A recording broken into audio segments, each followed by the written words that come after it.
Hello friend, welcome to our YouTube channel call for knowledge. Friend, आज के इस video में हम लोग देखेंगे कि जो ब्रिटिशर्स ने वॉर करी थी इंडियन सॉइल पे, बहुत गहराई से उनको देखेंगे।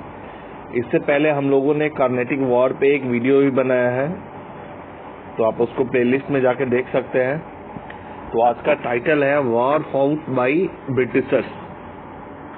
1616 में बैटल ऑफ स्वैली, जिसमें पार्टिसिपेट किया था ब्रिटिशर्स ने, मतलब इंग्लिश ने और पोर्चुगीज ने। जिसमें रिजल्ट क्या हुआ कि Portuguese were confined to Daman and Diu, जिसमें पोर्चुगीज को दमन एंड दीव और गोवा, इन सबको गवर्न करने का एक ऑप्शन दिया गया। ठीक है। Next 740 to 48 first Carnatic war, जो कि पहले की वीडियो में हमने डिस्कस किया था। इस वॉर में battle of Santhome, one of the most important battle, it was fought between the French and the nawab of Carnatic. ये जो वॉर हुआ था फ्रेंच और नवाब के बीच में हुआ था। नवाब को सपोर्ट कर रहा था ईस्ट इंडिया कंपनी। ठीक है। और पार्टिसिपेंट कौन कौन थे? फ्रेंच थे और इंग्लिश थे। जैसा कि मैंने बताया आपको कि नवाब को सपोर्ट कर रहा था East India Company. Started as a result of the European rivalry. इन दोनों के बीच में एक राइवल चल रहा था, यूरोपियन राइवलरी। किसके बीच में? एक फ्रेंच के बीच में और एक इंग्लिश के बीच में, ऑस्ट्रिया वॉर ऑफ सक्सेशन को लेकर। इसका रिजल्ट क्या आया कि battle of Santhome, a small French army of Indian sepoy led by a French officer defeated a large Indian army. Indian army को डिफीट किया था फ्रेंच ऑफिसर ने। This highlighted the weakness of Indian ruler. ये Indian ruler को जो कमी थी उसको दर्शाया इसमें, इससे ये पता चला। और ये आइडिया जो क्लाइव का आइडिया था रिक्रूटमेंट का इंडियन सिपॉय का, वो इसके बाद नेक्स्ट वॉर में दिखा। ठीक है। सेकेंड कार्नेटिक वॉर जो है 1749 to 54, जिसमें फ्रेंच और ईस्ट इंडिया कंपनी पार्टिसिपेट किया था। Started due to a succession of dispute among the native rulers, जो वहाँ के लोकल रूलर्स थे, उन सब के बीच की लड़ाई के कारण ये वॉर स्टार्ट हुआ। ट्रीटी ऑफ पौंडीचेरी से इसे कंक्लूड किया, जो कि 1755 में हुआ। War was inconclusive, undermine the French power in the south. ये वॉर जो था, इसका रिजल्ट ये था कि फ्रेंच को साउथ में सिमट कर रहना पड़ा और ब्रिटिशर्स जो था, but still French were deeply entrench in the northern सरकार। नॉर्दर्न सरकार जो रीजन है, ये जैसे भारत का मैप है ये, तो इस रीजन में जो वेस्ट बंगाल और उड़ीसा वाले रीजन में, इस रीजन में भी फ्रेंच वहाँ थे। डुप्लेक्स जो था, फिर उनको बुलाया गया इस वॉर के बाद। नेक्स्ट जो है battle of Plassey. Battle of Plassey जो 1757 में, यहाँ से आपको दिखता है कि ईस्ट इंडिया कंपनी जो है कैसे इस्टेब्लिशमेंट हो जाता है उनका इंडिया में, खास करके बंगाल में। ईस्ट इंडिया कंपनी, इसमें कि इंग्लिश और सिराजुद्दौला के बीच में ये वॉर होता है बंगाल में, जिसमें इंग्लिश को है जो जीत जाता है, ब्रिटिशर्स जीत जाते हैं। बैटल बिट्रियल, इसमें धोखाधड़ी, डिप्लोमेसी, इन सबका इसमें निचोड़ एक दिखता है कि सिराजुद्दौला को हराने के लिए क्या क्या जो नुक्स अपनाए थे ब्रिटिशर्स ने।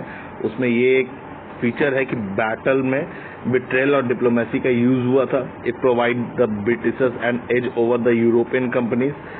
ये एक फायदा मिला ब्रिटिशर्स को कि जितने भी यूरोपियन कंपनी है उन सब पे ये ओवरलैप करके ओवरटेक भी कर लिया था। यहाँ से उसका एस्टैब्लिशमेंट काफी मजबूत तरीके से हुआ। Revenue of Bengal was started being used to finance the trade. मतलब कि इनका रेवेन्यू जो था वो ईस्ट इंडिया कंपनी को अब दिया जाने लगा, जो कि वो ट्रेड को आगे बढ़ा सके। ठीक है। इसके बाद आता है third Carnatic war.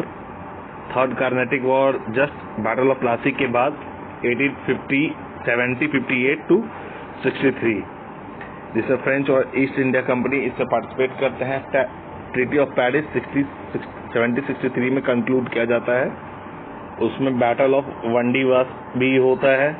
Karaikal, Pondicherry, Yanam no European rival. इसमें आपको मैंने पिछले वीडियो में ही बताया था कि इसमें ब्रिटिशर्स के जितने राइवल्स थे वो सब धीमे धीमे खत्म हो जाते हैं, एक से एक बार एक एक करके। 1759 बैटल ऑफ बिदर, ये काफी इंपॉर्टेंट है क्योंकि ये वॉर जो है इंग्लिश और डच के बीच में लड़ी गई थी। They participated as an accomplice of nawab Bengal Mir Jafar. ठीक है, मीर जाफर के साथ ये लड़े थे। Dutch war outside from India, Dutch को इंडिया से फिर से बाहर निकाल दिया जैसे फ्रेंच को निकाला था ब्रिटिशर्स ने, और मीर जाफर रिप्लेस किया गया मीर कासिम के द्वारा। मीर कासिम एक पपेट था, एक नवाब, ये ईस्ट इंडिया कंपनी का एक पपेट था, उसका समझ लीजिए उनका ही आदमी।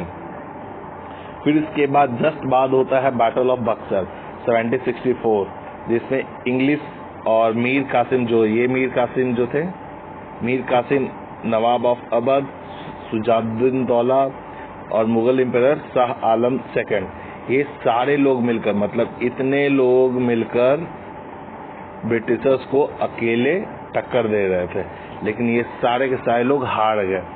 फिर उसके बाद एक ट्रीटी साइन किया गया, ट्रीटी ऑफ इलाहाबाद 1765 में, जिसमें डुअल गवर्नमेंट की बात की गई। याद रखिएगा, डुअल गवर्नमेंट डायरकी जो है वो इस टाइम आया था, तो डायरकी का कंसेप्ट बहुत नया नहीं है, ये ट्रीटी ऑफ इलाहाबाद 1765 में ही इंट्रोड्यूस किया गया था। Britishers got firmly established in northern India, मतलब कि जो नॉर्थ इंडिया वाला जो रीजन है, खास करके ये सब रीजन और ऊपर वाले रीजन, उन सारे रीजन पे ब्रिटिशर्स अपना एस्टैब्लिशमेंट कर चुके थे। के बाद आता है फर्स्ट एंग्लो मैसूर वॉर, जैसे आपको नाम से ही पता चल रहा है, Anglo for east India company, जो कि 1767 और 69 के बीच में लड़ा गया था मैसूर के रूलर के द्वारा। निजाम, इंग्लिश और मैसूर के रूलर के द्वारा Nizam and Maratha switch side initially, they were with British, later Marathas turn neutral and Nizam become ally of Mysore. ठीक, ब्रिटिशर्स और मैसूर के बीच में लड़ाई हुआ। निजाम और मराठा पहले साथ में थे, लेकिन बाद में मराठा आइसोलेट हो जाते हैं और सिर्फ निजाम में से लड़ते हैं। इस वॉर का अंत होता है ट्रीटी ऑफ मद्रास से 1769, और जो वॉर जो था इनकंक्लूसिव, मतलब इसका कोई मतलब नहीं बनता है। सेकंड आता है Anglo Maratha war, first Maratha war के बाद सेकंड एंग्लो मराठा वॉर, जो कि 1775 से 1782 के बीच में होता है। ये भी मराठा और ये सेकंड एंग्लो मैसूर है, ये एंग्लो मराठा, ये एंग्लो मराठा वॉर अलग है। तो इसमें मराठा और ब्रिटिशर्स का लड़ाई होता है, ठीक, और रीजन होता है सक्सेशन डिस्प्यूट, क्योंकि ब्रिटिशर्स चाहता था कि वो आगे सक्सीड करे, मराठा चाहता था कि वो आगे सक्सीड करे। इस बीच में एक और वॉर होता है 1761, उसके लिए मैं आगे बताऊंगा, जिसमें कैसे मराठा को जो सपना था मुगल के बाद उसको रूल करने का, वो कैसे चूर हो जाता है। अहमद शाह अब्दाली जब आते हैं और उन सबको हरा देते हैं। तो ये अलग टॉपिक है, इसको बाद में देखा जाएगा। तो इस बीच में कॉटन ट्रेड का जो कारण था वो इंक्रीज हो जाता है, ठीक है। ट्रीटी ऑफ सालबाई जो है, इसको कंक्लूड किया जाता है इस वॉर के बाद, और एस्टैब्लिश कहा जाता है कि 20 साल तक हम लोग पीस को मेंटेन करेंगे। फिर आता है सेकेंड एंग्लो मैसूर वॉर। याद देखिए, मैसूर और मराठा दोनों अलग है, ये इसके बाद ये आ जाता है। सेकेंड एंग्लो मैसूर वॉर 69 के बाद आता है 80 और 84 के बीच में, इंग्लिश और मैसूर के बीच में। निजाम और Maratha switch the side initially, they were both Mysore, later both become ally of Mysore. अब इसमें दोनों मिलकर लड़ते हैं, लेकिन इसमें क्या होता है कि ट्रीटी ऑफ मैंगलोर से इसे कंक्लूड किया जाता है। इसमें भी वॉर का जो आउटकम होता है वो कुछ ज्यादा नहीं होता है, लेकिन हाँ, इसमें हैदर अली जो टीपू सुल्तान के जो पिता थे, उनका डेथ हो जाता है इस वॉर के बीच में, ठीक है। नेक्स्ट है आपका थर्ड एंग्लो मैसूर वॉर, मतलब इसका कंटिन्यूएशन, जो कि 1790 और 92 के बीच में होता है। इसमें कौन कौन होता है? इसमें इंग्लिश होता है, निज़ाम होता है, मराठा होता है और मैसूर होता है। तो ये सारे लोग मिलकर सिर्फ मैसूर से लड़ते हैं। तो इंग्लिश, निज़ाम, मराठा मैसूर से लड़ते हैं। तो इसमें क्या होता है, इस वॉर के बाद हम लोग मतलब देखते हैं कि ट्रीटी ऑफ सेरिंगपट्टनम 1792 में किया जाता है। मैसूर जो है कंप्लीटली वो हार जाया जाता है। और इसमें कॉर्नवालिस जो है ब्रिटिशर्स का, वो इसके खिलाफ लड़ता है। इस बीच में आपको देखने को मिलेगा कि कॉर्नवालिस का यहाँ एंट्री हो जाता है ब्रिटिश वॉर में।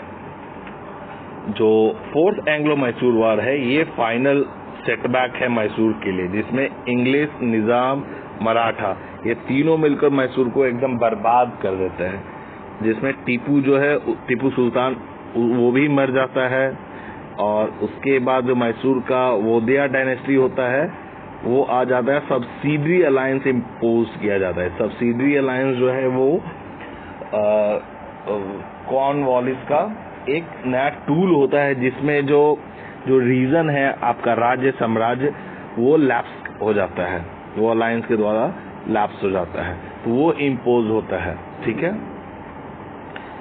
और इसके बाद आता है 1803 और 1805 के बीच में सेकेंड एंग्लो मराठा वॉर। आप देखिए यहाँ की कभी मराठा जो है ब्रिटिशर्स को सपोर्ट करता है, कभी खुद लड़ता है। तो मराठा का खुद का एक हिडन मीन्स होता है कि वो अपना एस्टैब्लिशमेंट करे। ठीक है। इसमें treaty second Anglo Maratha war में ही होता है, ट्रीटी ऑफ बसाई, जो कि 1802 में होता है। Maratha suffered huge blow and their prestige and power were gone. मतलब सारा मराठा का जो प्रेस्टीज पावर जो था वो खत्म हो जाता है। सब्सिडरी अलायंस इम्पोज होता है, मराठा भी सब्सिडरी अलायंस से वो लैप्स हो जाता है। ठीक है। इसके बाद आता है थर्ड एंग्लो मराठा वॉर। देख लीजिए, थर्ड एंग्लो मराठा वॉर 1817 और 1919, अराउंड अराउंड 100 ईयर पहले। कब? First world war. तो आप इसको ऐसे भी याद रख सकते हैं। ठीक है। ये कब हुआ था? 100 साल पीछे वर्ल्ड वॉर के। मराठा और इंग्लिश के बीच में होता है। मराठा कॉन्फिडेंसी जो होता है वो कम्प्लीटली डिसॉल्व हो जाता है। और पेशवा जो थे, जो पेशवा बोलते हैं प्राइम मिनिस्टर को, जो मराठा के थे, उनको कानपुर भेज दिया जाता है। तो war began as hunt of Pindari. और पिंडारी जो ट्राइबल जो होते हैं, नोमैडिक, ट्राइबल नोमैडिक, उन लोगों के बीच में भी होता है। Battle of Koregaon was fought during this war. Koregaon जो है आजकल ये न्यूज में भी काफी है।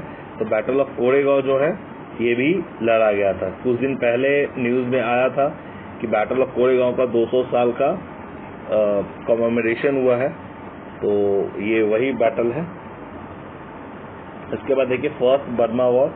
ये हम लोग जितना भी वॉर देख रहे हैं ये सब ब्रिटिशर्स के द्वारा लड़ा गया है। इसी के लिए हम लोग ब्रिटिशर्स का जितने भी वॉर है उन सबका एक कॉम्पाइलेशन देख रहे हैं। 1824 to 26 में फर्स्ट बर्मा वॉर लड़ा गया था, बर्मीज और इंग्लिश के बीच में, जिसमें ट्रीटी ऑफ यंदाबू 1826 में साइन किया गया था, और जिसमें ब्रिटिशर्स जो थे वो जीते थे। 1839 सब्सिडरी अलायंस किया गया था सिंध के साथ, जिसमें वो मर्ज हो गया था 1843 में इंडिया के साथ। और इसको बोला जाता है trail Anglo Afghan war. Trail Anglo Afghan war. ठीक है। 1839। और ये फाइनली मर्ज कब हुआ था? 1843 में। फर्स्ट एंग्लो अफगान वॉर कब हुआ है?